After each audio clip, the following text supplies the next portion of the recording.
सूची बोले इसके उपरांत में परमात्मा शिव के नागेश नामक परम श्रेष्ठ ज्योतिर्लिंग की जिस प्रकार उत्पत्ति उसे कह रहा हूँ। पार्वती के वरदान से अहंकार में डूबी हुई दारुका नामक एक राक्षसी थी। उसका पति दारुक भी महाबलवान था।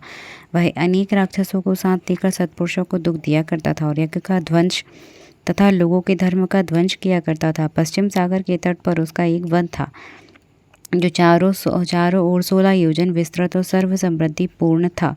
दारुका राक्षसी अपने क्रीड़ा विलास के निमित्त वहाँ नित्य विचरण करती थी। वह वन सुंदर भूमि नाना प्रकार के वृक्ष तथा अन्य सभी उपकरणों से युक्त देवी ने वह वन की देखरेख का भार दारुका को दिया था, जिसके लिए वह अपने पति के साथ अपनी इच्छा अनुसार जाया करती थी। वह दारुक राक्षस भी अपनी पत्नी दारुका के साथ वहाँ निवास कर सभी को भय देने लगा। उससे पीड़ित हुए वहाँ के निवासी महर्षि और की शरण में गए। सिर झुकाकर उन्हें प्रेमपूर्वक नमस्कार कर कहने लगे। लोग बोले, हे महर्षि, हमको शरण दीजिए, अन्यथा दुष्ट हम लोगों को मार डालेंगे।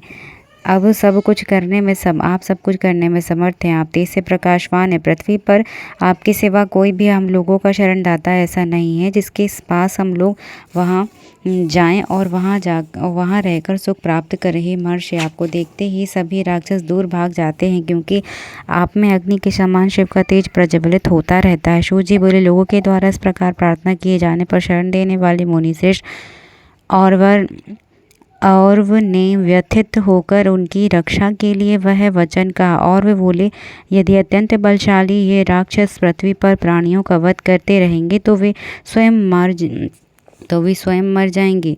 यदि वे इसी प्रकार यज्ञ विध्वंस करते रहेंगे तो सभी राक्षस स्वयं अपने प्राणों से हाथ धो लेंगे। यह मैं सत्य कहता हूँ। सूत जी बोले, लोगों को सुख देने वाले महर्षि और वो उन लोगों से इस प्रकार कहकर तथा प्रजाओं को धीरज देकर विविध प्रकार से तप करने लगे। इसके बाद वे देवगण शाप का कारण जानकर देवशत्रु राक्षसों के साथ युद्ध करने का सभी प्रकार से प्रयत्न करने लगे। उस समय इंद्रादि समस्त देवगण अनेक विध शस्त्रों को धारण कर सभी उपकरणों के साथ युद्ध के लिए वहां उपस्थित हुए। उन्हें देखकर उस वन में जहाँ जो भी राक्षस निवास कर रहे थे वे सभी आपस में मिलकर विचार करने लगे। राक्षस बोले, अब हम लोग क्या करें, कहाँ जाएं? बहुत बड़ा संकट उपस्थित हो गया। यदि हम लोग युद्ध करें तो भी मारे जाएंगे, यदि युद्ध ना करें तो भी मारे जाएंगे। यदि ऐसे ही पड़े रहे तो हम लोग क्या भोजन करेंगे? यहाँ तो बहुत बड़ा दुख का अवसर उपस्थित हुआ है, कौन इस दुख को दूर करेगा?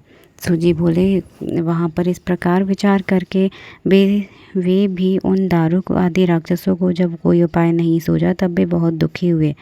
तब दारुका राक्षस इस प्रकार संकट उपस्थित हुआ जानकर पार्वती के उस वरदान के विषय में कहने लगी। दारुका बोली, मैंने पूर्व काल में भवानी की आराधना की थी। तब उन्होंने वरदान दिया था कि तुम जहाँ जाना चाहो वहाँ अपने स्वजनों को लेकर वन सहित जा सकती हो।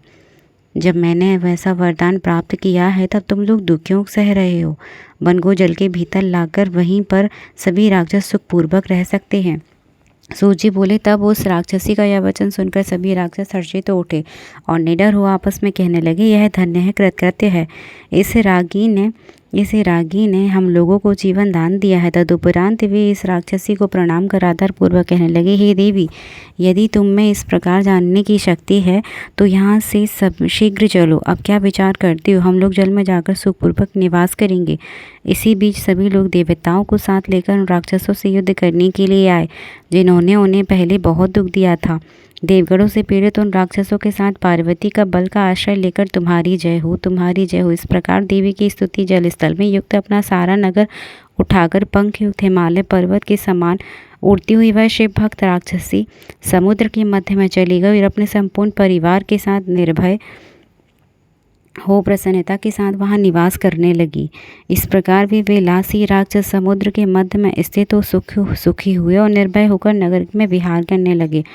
और वह मुनि के शाप के भय से कभी पृथ्वी पर नहीं आते थे, अपितु जल में ही भ्रमण करते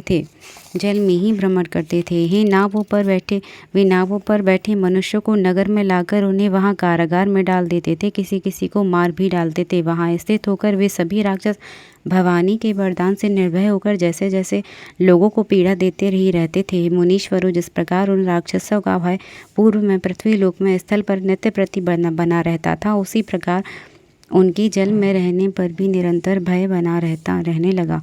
किसी समय वह राक्षसी जल में स्थित अपने नगर से निकलकर लोगों को पीड़ा देने के लिए पृथ्वी पर जाने का मार्ग रोककर स्थित हो गई। इसी समय वहाँ चारों ओर से मनुष्यों से भरी हुई बहुत सी सुंदर नावें आईं। मनुष्यों से भरी हुई उन नावों को देखकर हर्ष से भरे हुए उस दुष्ट राक्षसों ने शीघ्रता से जाकर नाव पर स्थित लोगों को वेगपूर्वक पकड़ लिया।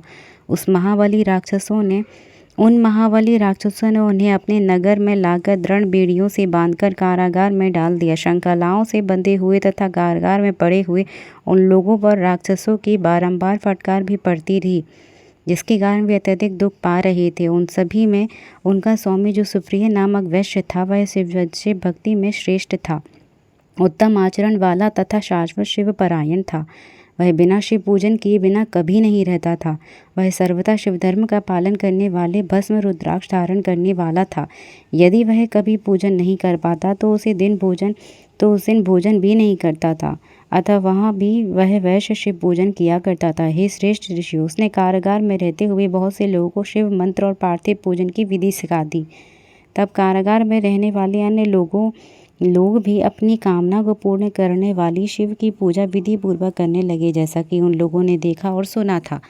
कुछ लोग उत्तम आसन लगाकर शिव जी का ध्यान करने लगे और कुछ लोग प्रसन्नता से शिव जी की मानसी पूजा में निरत हो गए। हे मुनीश्वरों, उस समय उसका स्वामी प्रत्यक्ष हो पार्थिव विधि से नित्य शिव पूजन किया करता था। जो अन्य लोग शिव पूजन का विधान तथा श्रेष्ठ स्मरण शास्त्रोक्त ध्यान नहीं जानते थे, वे नमः शिवाय इस मंत्र से शिव का ध्यान करते रहने लगे।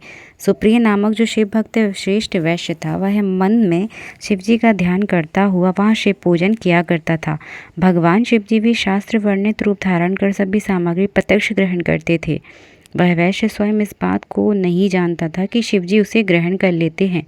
हे मुनीश्वर, उस प्रकार वैश्य को शिव पूजन करते हुए वहाँ निर्विघ्न रूप से 6 महीने बीत गए। हे मुनीश्वर, उसके बाद शिव जी का जैसा चरित्र हुआ उसे आप लोग सावधान मन से सुनिए। जय जय श्री शिव महापुराणे। हर हर महादेव, हर हर महादेव, हर हर महादेव।